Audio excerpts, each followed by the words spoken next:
समुद्र किनारे बसे एक गांव में एक धनवान सेठ रहता था। उस धनवान सेठ के पुत्रों ने एक कौवा पाल रखा था। सेठ के पुत्र रोज अपने भोजन से बचा कुछ अन्न कौवे को दे देते थे। सेठ के घर की जूठन खा खा कर वह कौवा कुछ ही दिनों में मोटा और तंदुरुस्त हो गया था। रोज सेठ के घर से भोजन मिलने पर कौवे का अहंकार बहुत बढ़ गया। अब कौवा अपने से श्रेष्ठ पक्षियों को भी तुच्छ समझने लगा। अब आए दिन कौवा अपने से श्रेष्ठ पक्षियों का अपमान करने लगा।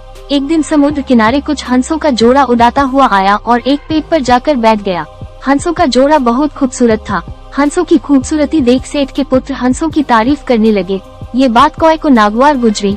वह मन ही मन हंसों से ईर्ष्या करने लगा। हंसों से ईर्ष्या करते हुए वह दोनों हंसों में से जो सबसे ताकतवर हंस प्रतीत हुआ उसके पास गया। उसके पास जाकर कौवा हंस से बोला, तुम केवल खूबसूरती में मुझसे अच्छे हो सकते हो, लेकिन ताकत में मैं तुमसे ज्यादा ताकतवर हूँ। मैं तुम्हारे साथ उड़ने की प्रतियोगिता करना चाहता हूँ।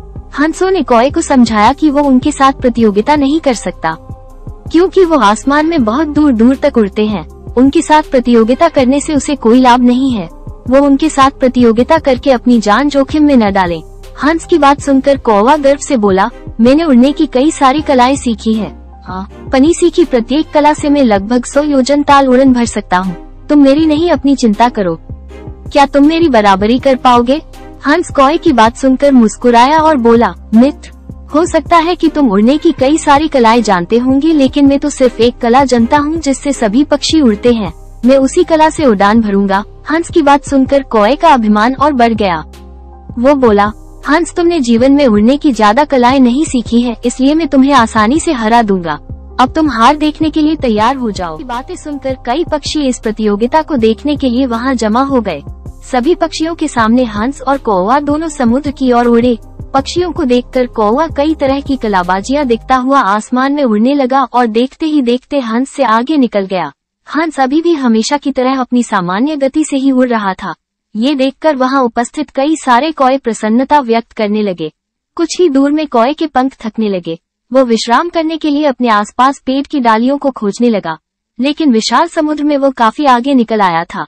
उसे अपने आसपास सिर्फ पानी ही पानी नजर आ रहा था। इतने समय में हंस उड़ता हुआ कौवे से आगे निकल गया। कौवे की गति काफी धीमी हो गई थी। ताकन के कारण अब उसके पंखों ने भी जवाब देना शुरू कर दिया था। अब कौवा पानी के सबसे करीब उड़ने लगा। कौवे के पैर अब पानी में डूबने लगे थे। कौवे को डूबता देख हंस कौवे के करीब आया और बोला, मित्र, तुम्हारे पैर और पंख बार बार पानी में डूब रहे हैं। ये तुम्हारी कौन सी कला है? हंस की बात सुनकर कौवा बड़ी ही ग्लानि के साथ बोला, मित्र, मुझे माफ कर दो। हम कौवे सिर्फ कांव कांव करना जानते हैं। हम भला इतनी ऊंची उड़न कैसे भर सकते हैं? मुझे अपनी गलती का एहसास हो गया है। हे मित्र, मुझ पर दया करो। मैं डूबने वाला हूँ, कृपा कर मेरे प्राण बचा लो। जल में डूबते हुए अचेत कौवे को देखकर हंस को दया आ गई। उसने कौवे को अपने पैरों में पकड़कर समुद्र किनारे छोड़ दिया।